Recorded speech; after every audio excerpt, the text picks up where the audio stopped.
चलिए अपनी आज की दिलचस्प और बेहद ही महत्वपूर्ण चर्चा का हम आगाज करते हैं। आज हम अपने शो में आप पंडित जी से उन 10 बातों के बारे में जानना चाहेंगे जिससे हम सभी को किसी दूसरे के सामने रिवील कभी नहीं करना चाहिए। तो जल्दी से शुरुआत करते हैं 2 बातों के बारे में और जानते हैं पंडित जी से कि वो कौन सी 2 बातें हैं 10 में से जिन्हें हमें कभी किसी को नहीं बताना चाहिए, सीक्रेट रखनी चाहिए। तो पंडित जी वैसे तो 10 बातें हैं, लेकिन सबसे पहले उन 2 बातों की बात करते हैं जिनको हमेशा हमें अपने दिल में ही रखना चाहिए, नहीं करना चाहिए रिवील। देखो, शुक्र नीति में एक श्लोक है जिसका अर्थ बहुत गहरा है। आयुर्वृत्तम गृह छिद्रम मंत्र मैथुन औषधिम दान मान अपमानम गोप्यानी नवयत्नतः। कहने का आशय ये है मेरे कि 10 बातें ऐसी बताई गई हैं जो आपको हमेशा गुप्त रखनी चाहिए। इन बातों को दूसरों को बताने से आपको नुकसान हो सकता है, आपकी प्रतिष्ठा पर आंच आ सकती है और आपकी पर्सनालिटी, आपके व्यक्तित्व पर भी इसका प्रभाव पड़ सकता है। तो आज मैं आपको इन्हीं 10 बातों के बारे में बताने जा रहा हूं। सबसे पहली बात जो आपको गुप्त रखनी चाहिए और हर किसी को नहीं बतानी चाहिए, वो है आपकी बीमारी, आपकी कमजोरी। आपको कौन सा रोग है, आपको क्या कमजोरी है, ये दोनों बातें सबसे नहीं बतानी चाहिए। जिसको जरूरी हो उसी को बताएं। जैसे आप एक तो अपने चिकित्सक को बता सकते हैं जो आपका इलाज करे, एक तो अपने परिवार के उन सदस्यों को बताएं जो आपकी देखभाल करते हैं। सार्वजनिक रूप से इसका हर समय प्रचार करते रहना, हर समय अपने रोग का गुणगान करते रहना, ये अच्छी बात नहीं होती है। आपकी आयु कितने वर्ष की हो गई, आप कितने साल के हैं इस समय। लोग बात बात में कहते हैं अब मैं 40 का हो गया, अब मैं 50 का हो गया, अब मैं 60 का हो गया, अब मैं 70 का हो गया। क्यों? कौन पूछता है आपसे? क्यों बताते हो? नहीं बताना चाहिए। अपनी आयु नहीं बतानी चाहिए। जो अंदाजा लगा रहा है सामने वाला लगाए। हाँ, अगर कहीं कोई उसका जानना किसी के लिए जरूरी है तो आप बताइए। आपकी आर्थिक स्थिति क्या है, बिना पूछे किसी को मत बताइए कि इस समय तो मैं करोड़ों के कर्ज में चल रहा हूं, इस समय तो मैं ईएमआई नहीं दे पा रहा हूं, इस समय तो मेरे पास 1 करोड़ बैंक बैलेंस हो गया है। ये दोनों परिस्थितियां आपको नहीं बतानी चाहिए। इससे आपको कुछ मिलेगा नहीं, लेकिन आपका वेट हल्का हो जाएगा। अगर आप अपनी गरीबी बताएंगे तो आप उस सामने वाले के निगाह में नीचे गिर जाएंगे, और अगर आप अपनी अमीरी बताएंगे तो सामने वाले को हाय हो जाएगी। दोनों स्थितियों में नुकसान आपका ही होगा। आयुर्वित्तम गृह छिद्रम। गृह छिद्र क्या है भाई? गृह छिद्र उसको कहते हैं घर की बुराई, अपने घर की बुराई। अरे मेरा बाप तो बहुत गंदा है, ऐसा है, ऐसा है, मेरी माँ तो ऐसी है, मेरी पत्नी तो ऐसी है, मेरे पति तो ऐसे हैं। मतलब अपने घर के ही सदस्यों के बारे में बुराई का सार्वजनिक करना, ये गृह छिद्र कहलाता है। हमें उसे ठीक करना चाहिए, लेकिन उसे सार्वजनिक रूप से कहना नहीं चाहिए। उससे क्या होता है कि वो जो परिस्थिति आपके घर में खराब है, वो तो संयोग है कि वो ठीक होगी, लेकिन आपका वेटेज गिर जाएगा। उसकी 10 लोग चर्चा कर, अरे इसका पति तो इसको नहीं मानता है, इसका पति तो दूसरे के आकर्षण में फंसा रहता है, इसकी सास इसे बहुत अपमानित करती, बेचारी बहुत दुखी है। आप बेचारी बन जाओगे। तो अपने घर की बुराई, मेरा भाई बेईमान है, मेरा भाई मुझसे ऐसा कर रहा है, मेरे चाचा ऐसे कर रहे हैं, मेरे पड़ोसी ऐसे कर, क्या है? इन सब चीजों को बताकर कोई आपको हल मिलेगा? कोई आपको सफलता मिलेगी? कोई आपके का सहयोग करेगा? नहीं ना। केवल आपका वजन कम होगा, केवल आप हल्के हो जाएंगे।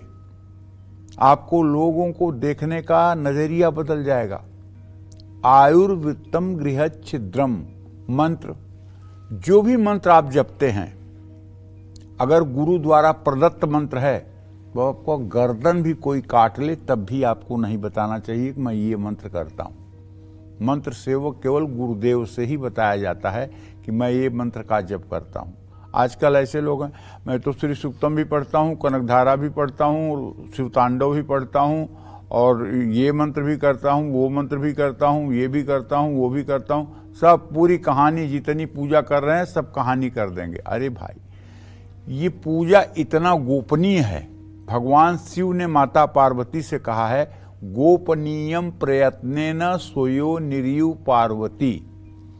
जिस तरह से अपने गुप्तांग की रक्षा करती हो, उसी तरह से ये मंत्र गोपनीय है, इसको छिपा के रखो। तो मंत्र और साधना को हर समय छिपा के ही रखना चाहिए। पता लगा कि 2 माला आप जप करते हैं, पूरे दिन बखान कर रहे हैं कि मैं तो जप करता हूं, मैं तो पूजा करता हूं, मैं तो पाठ करता हूं। अरे, अगर आपसे कोई पूछे भी कि आप क्या पूजा करते हैं, अरे मैं क्या पूजा करूं, मैं 1 नंबर का मतलब आलसी हूं, मुझसे तो कोई पूजा बनती ही नहीं, बस भगवान के सामने हाथ जोड़ लिया, इतना ही बहुत हो गया। चाहे जितनी पूजा करते हो, जवाब आपका यही होना चाहिए, ये झूठ नहीं है। अगर आप कहोगे तो झूठ है, तो ये झूठ नहीं है, क्योंकि भजन करना कठिन, भजन पचाना कठिन, भजन छिपाना कठिन। अगर आपने प्रचारित कर दिया तो लोकेशना के वशीभूत होकर के, तो फिर आपको अविनाशी बैंक में कुछ नहीं मिलने वाला है। यही जो आपको लेना है, वाहवाही ले लीजिए। आयुर्वित्तम गृह छिद्रम मंत्र हो गया मैथुन। मैथुन कहते हैं स्त्री पुरुष के संबंध को, शारीरिक संबंध जब स्त्री पुरुष बनाते हैं तो उसको मैथुन कहते हैं। इसकी चर्चा तो किसी से भी कभी भी नहीं करनी चाहिए, किसी परिस्थिति में नहीं करनी चाहिए। ये बात 2 लोगों के बीच में है तो 2 लोगों के बीच में ही रहनी चाहिए, चाहे कोई कितना भी आपका खास हो, लेकिन इसकी चर्चा होनी ही नहीं चाहिए, ये टॉपिक ही नहीं आना चाहिए।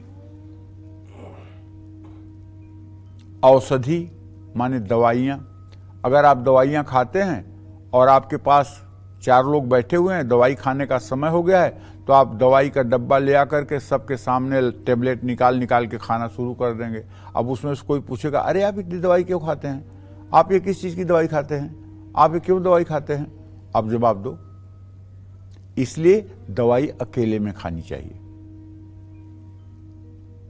आप इतनी दवाई खाएंगे ना, जो आपसे जलने वाले होंगे वो कहेंगे कितने दिन के मेहमान हैं, इतनी इतनी दवाइयाँ तो खा रहे हैं, 1-1 बोझ, कितने दिन चलेंगे, जितने दिन चल रहे हैं उतने दिन चलेंगे, नहीं तो बड़ा सुकून मिलेगा उन लोगों को जो आपसे जलते हैं कि बहुत जल्दी आपका काम तमाम होने वाला है।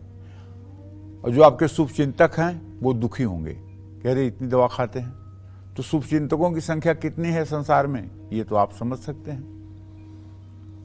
तो इसलिए दवाई भी छिपा करके ही खानी चाहिए। आयुर्वित्तम गृह छिद्रम मंत्र मैथुन औषधिम। दान, आप किसी को दान दे रहे हो और वो बात आप प्रकट कर रहे हो, नहीं, अरे आज रेड लाइट पर एक बुढ़िया मिली थी, उसको दवाई लेना था, डॉक्टर का पुर्जा ली थी, मैंने 300 रुपए उसको दे दिए दवाई के लिए। अरे क्या कह रहे हो यार, तुमने सब दे करके भी खत्म कर दिया। अगर तुम इस बात को जिंदगी में कभी किसी से ना चर्चा करते तो शायद ये तुम्हारे अविनाशी बैंक में जमा हो जाता। जब तुमने 2 लोगों से कह दिया तो वो खत्म हो गया। दान कितना भी करो, अगर आपने किसी से चर्चा कर दिया कि मैंने किया, तो वो आपका दान खत्म। दान के बारे में तुम्हारे शास्त्र कहते हैं कि अगर दाहिना हाथ दान करे तो बाएं हाथ को पता नहीं लगना चाहिए। इसी तरह से मान, कहीं आप गए, माला फूलों से आपका स्वागत हुआ, आपके लिए फूल बिछाए गए, आपके लिए रेड कारपेट बिछाया गया, आपकी आरती हुई, आपको माला पहनाया गया, आपका बहुत स्वागत हुआ। अब आप दूसरों से बताएं, अरे वहाँ बड़ी दिव्य व्यवस्था थी, बहुत स्वागत हुआ, बहुत अच्छा रहा, एकदम जिंदगी में एकदम यादगार बन गया। क्या कह रहे हो, क्यों बताना चाहते हो कि हमारा इतना स्वागत हुआ? क्या पाना चाहते हो ये बता करके? चुप रहो ना। दुनिया कहे कि वहां आप गए थे तो आपका इतना स्वागत। अरे क्या स्वागत, सब प्रभु का स्वागत है, हमारा क्या सब स्वागत? अगर कोई जान भी ले कहे भी तब भी उस पर ऐसे मतलब कि इग्नोर मारिए कि जैसे आप कुछ जानते ही नहीं। अपमान, अपमान अगर आपका कहीं हुआ है तो हर समय ऐसे लोग ये कहते हैं, मैं अपने 10 साल पहले का दिन याद करता हूं जब मेरे साथ ऐसा ऐसा इन लोगों ने किया था, जब मेरा ऐसे अपमान हुआ था, जब मुझे ऐसे बेइज्जत किया गया था, जब मुझे ऐसा किया गया था। क्यों कह रहे हो? ये कह के अपने को हल्का कर रहे हो। अपमान की चर्चा ही मत करो पूरे जीवन में। हमारे यहां गीता में भगवान कृष्ण कहते हैं, अनपेक्षा सुचिर दक्ष उदासीन गतव्यथ सर्वारंभ परित्यागी यो मद्भक्त समय प्रिय। ये गीता के 12वें अध्याय का 16वां श्लोक है। गतव्यथ का मतलब है जो व्यथाएं आपके जीवन में गत हो चुकी हैं उनको भूल जाओ। व्यथाओं के बारे में कभी चर्चा मत करो। ये अपमान क्या है? व्यथा ही तो है। व्यथाओं को भूल जाओ। गतव्यथ। और अगर बार बार आप, अरे वो दिन मैं कैसे भूल सकता हूं जब मेरा इतना अपमान हुआ, जब मेरा इतना बुरा दिन लोगों ने कर दिया, जब मेरे साथ ऐसा हुआ, मैं कैसे भूल सकता हूं? नहीं भूल सकते। क्या करोगे? प्रतिशोध करोगे, बदला लोगे, हिंसा करोगे, उससे तुम्हारा कल्याण होगा। तो ये 10 बातें जो है हमें हर समय अपने जीवन में गोपनीय रखना चाहिए। उघरे अंत न होई निबाहु काल नेम जिम रावण राहु। समझ गए? इसका अर्थ क्या है? उघरे अंत न होई निबाहु मतलब पर्दा फांस होने के बाद निर्वाह नहीं होता। कैसे? काल नेम। कालनेमी जो था वो राक्षस था। वो संत के भेष में बिजेठुआ महावीर में बैठ करके रामायण का कथा कह रहा था। और हनुमान जी गए। जब हनुमान जी ने जान लिया कि मुनि न होई यह निश्चर घोरा, ये मुनि नहीं है तो निशाचर है, भेष बदल के बैठा है, तो हनुमान जी ने उसे 1 लात मार करके सूरधाम भेज दिया। खत्म हो गया ना। काल नेम जिम रावण। रावण के नाभि में अमृत है। विभीषण बार बार कह रहे हैं राम जी से कि इसके नाभि पे मारिए, वहीं अमृत है, इसके नाभि पे मारिए, इसके हृदय पे मारिए। और राम जी बाण इधर उधर मार रहे हैं। राम जी सीधा लक्ष्य करके पहले ही बाण से उसे खत्म नहीं कर रहे हैं, पहले उसकी चेतना को भंग कर रहे हैं। तो रावण भी मारा गया। उगरे अंत न होई निबाहु काल नेम जिम रावण राहु। राहु देवताओं की पंक्ति में आके बैठ गया।